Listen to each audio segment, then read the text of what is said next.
Shalom. First and foremost, I want to give all praise, glory, and honor unto Yahweh Bashmi Shai Basham Chakadash. I want to give double honors to the apostles and elders, the great most honorable well, and shalom to the elect.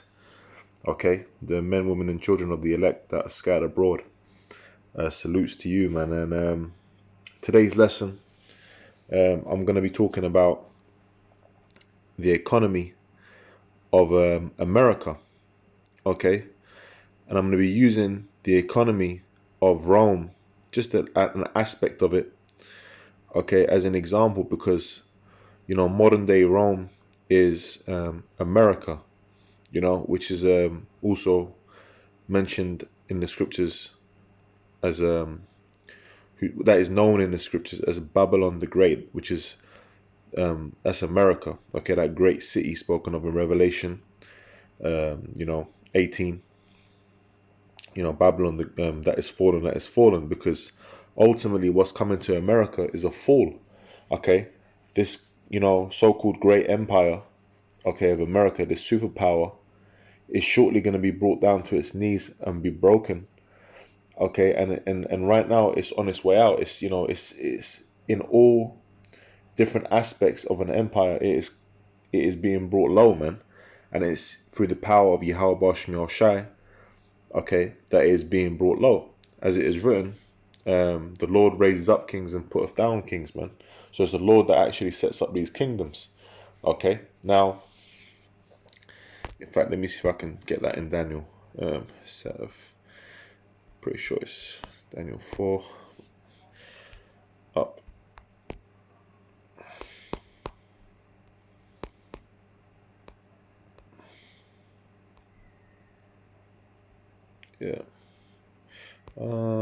Yeah. This is Daniel chapter 4 verse 17. It says, "This matter is by the decree of the watchers, and a demand by the word of the holy ones, to the intent that the living may know that the Most High, Yahweh Shemel Shai, ruleth in the kingdom of men, and giveth it to whomsoever he will, and setteth up over it the basis of men."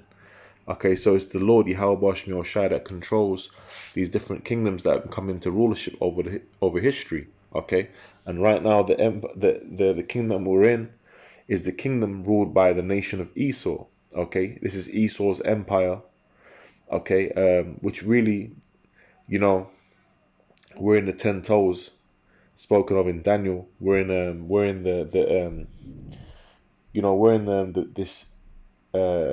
the second leg of the Roman Empire. All right, we're in the final beast, which is EU and NATO. All right, and modern day Rome is America. Now, what's happening over there in America is that they're printing these dollars, which is the currency of America, okay, on which trade is done. They're printing hella trillions of dollars, man. Okay, more dollars, I believe, has been printed in this last year or two than the last like 50 years or something like that. I have to look into it again, but it's a crazy amount of dollars. And when you print, okay, this fiat money, this fiat currency, okay, what happens is it causes inflation. All right, and that pretty much, in a nutshell, the purchasing power of the currency, okay, its value decreases because there's so much of it in circulation. Okay, so it seems that everyday goods, such as, for example, bread, milk, whatever, okay, meat, that is going up in price, but it's not the goods that is going up in price. It's the value of the purchasing power of the currency that's going down. And that's because of this government printing more and more and more of this money, and this this fraudulent system, man. All right, that's why when you're getting paid, all right, you jakes out there that are working hard and you barely getting paid anything and you barely can survive with it. But this is what the scripture says. It's Haggai chapter 1 verse 6. It says, "Ye have sown much and bring in little. Ye eat, but ye have not enough. Ye drink, but ye are not filled with drink. Ye clothe you, but there is none warm. And he that earneth wages," you get your paycheck, earneth wages to put it into a bag with holes. You know? So pretty much you ain't gonna be doing much with that. It's gonna come in and it's gonna go straight out to your expenses.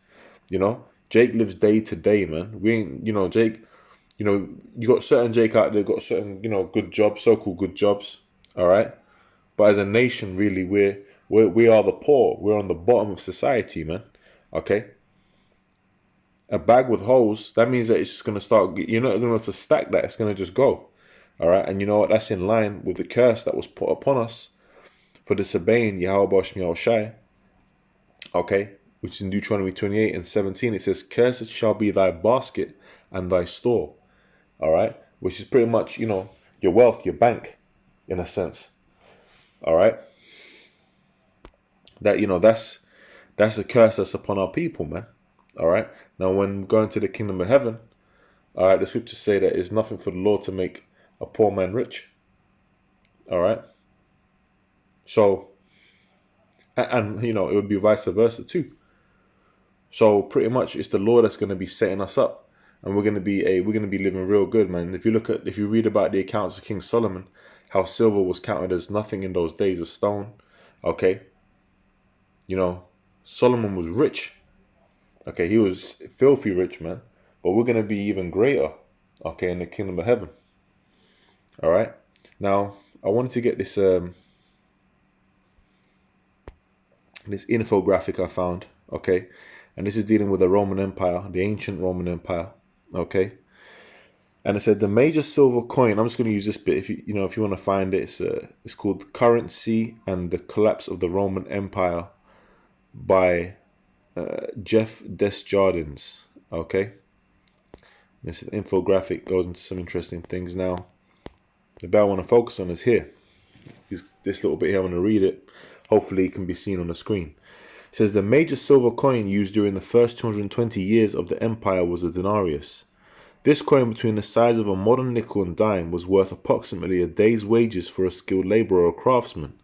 During the first days of the empire, these coins were of high purity, holding about 4.5 grams of pure silver.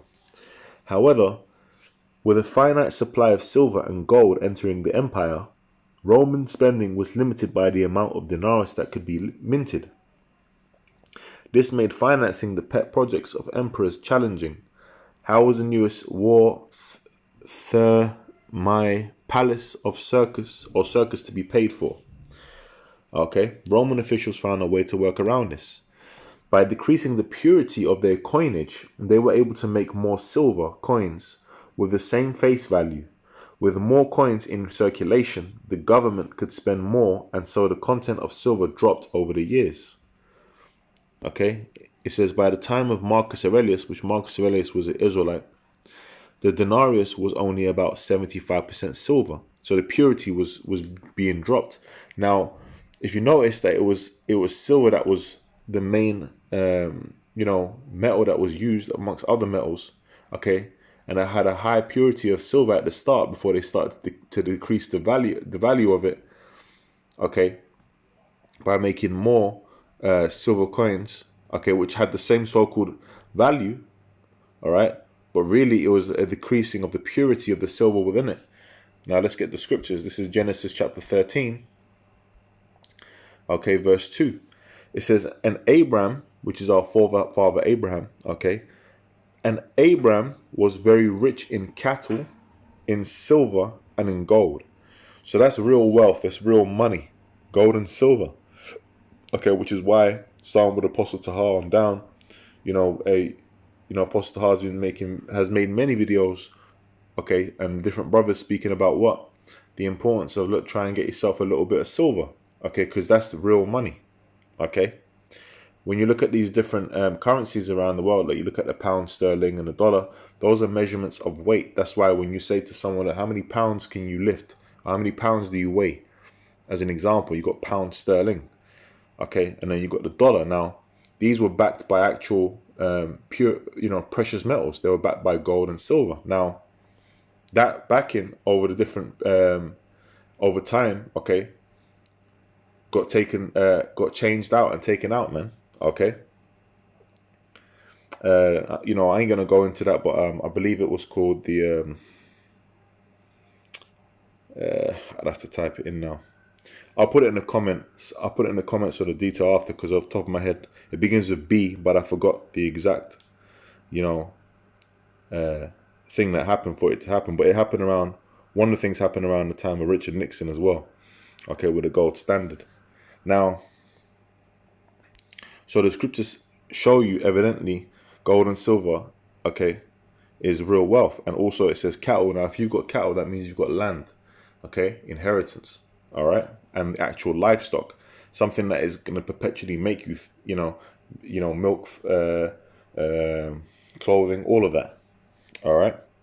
So that's real wealth, okay, not this fiat money that we get, this paper currency, these IOUs that we get given, okay, which really, their value is constantly decreasing, and that's another thing, which these elites are doing. They're paying you with this decreasing value, and that's part of the scripture. This is James chapter 5, verse 4. It says, "Behold, the hire of the laborers who have reaped down your fields, which is of you kept back by fraud." Going into what? Going into our slavery, okay? And even today, we're in what? We're in a modern day slavery, man. Debt slavery. It says, "Behold, the hire of the laborers who have reaped down your fields." Who's the laborers? That's talking about us, the Israelites. Okay, you so-called Negroes, Hispanics, and Native Americans. It says, "Which is of you kept back by fraud, crieth, and the cries of them which have reaped are entered into the ears of the Lord of Sabaoth."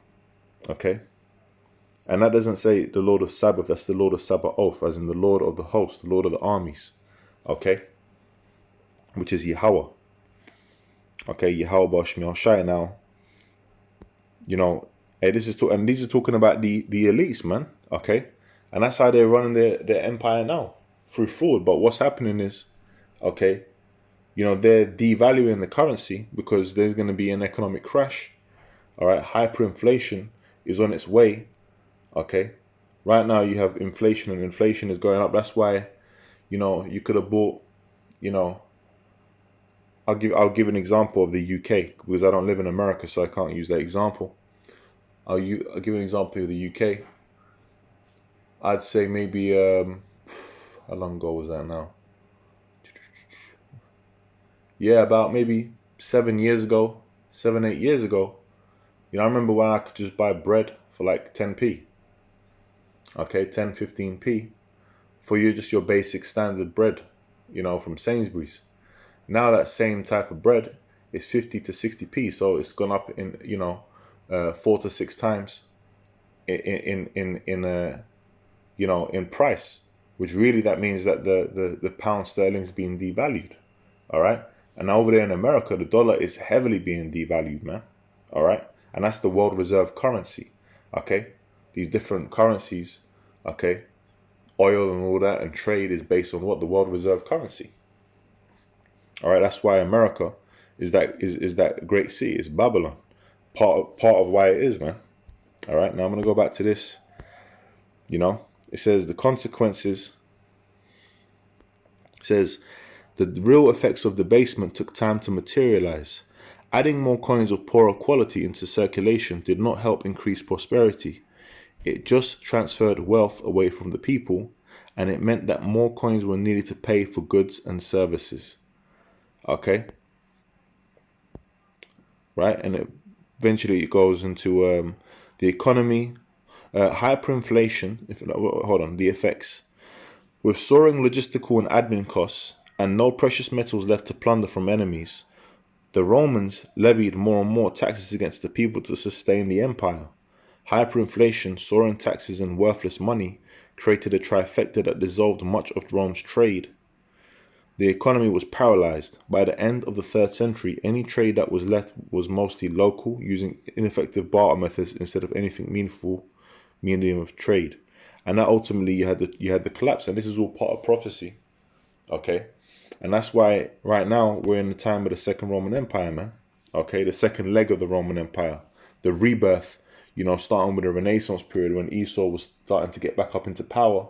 Okay, and taking power from us Israelites who were in rulership in the so-called Dark Ages. And in fact, I'll close out on that because that's the time that we're in. We're in a time, okay, where the deadly wound was healed, all right, of that ancient Roman pagan empire. And that's why you have Esau in rulership right now.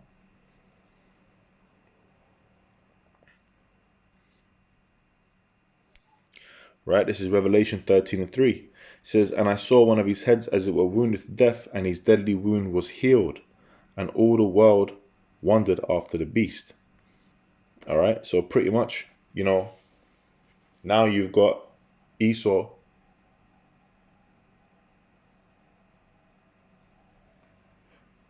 Thought I heard something. Now you got Esau, and pretty much Esau's back in. He's back in power, and that's how we know that. The ancient pagan Romans and the Greeks. Alexander the Greek, the creep. Okay, we know that they were the Edomites.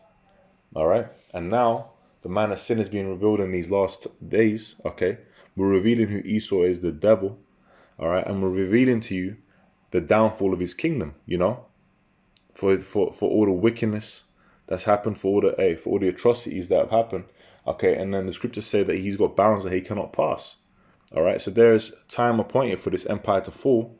All right, and I'll close out in the scripture. Okay, because right now, okay, this kingdom's on its way out, and America's getting ready to get nuked, man. All right, this is 2nd Ezra chapter 6 verse 9. It says, "For Esau is the end of the world, and Jacob is the beginning of it that followeth." All right, so we're waiting for that Jacob is the beginning of it that followeth, and for the end of Esau's age, for his empire, man. All right, this little season that this devil has been loosed. All right, and when that collapse comes, okay, that's going to be the beginning. All right, when Yahushua returns with them angels, beams up the elect and judges this place. All right, judges the earth. All right, that's going to be the beginning of what? The kingdom of heaven, man, being established upon the earth. So, Lord willing, this was an edifying lesson in the spirit and power of Yahweh Bashim Al Shai Bashim Machakadash. All right, with that one, I'm going to say, man, shalom. Shalom to the elect.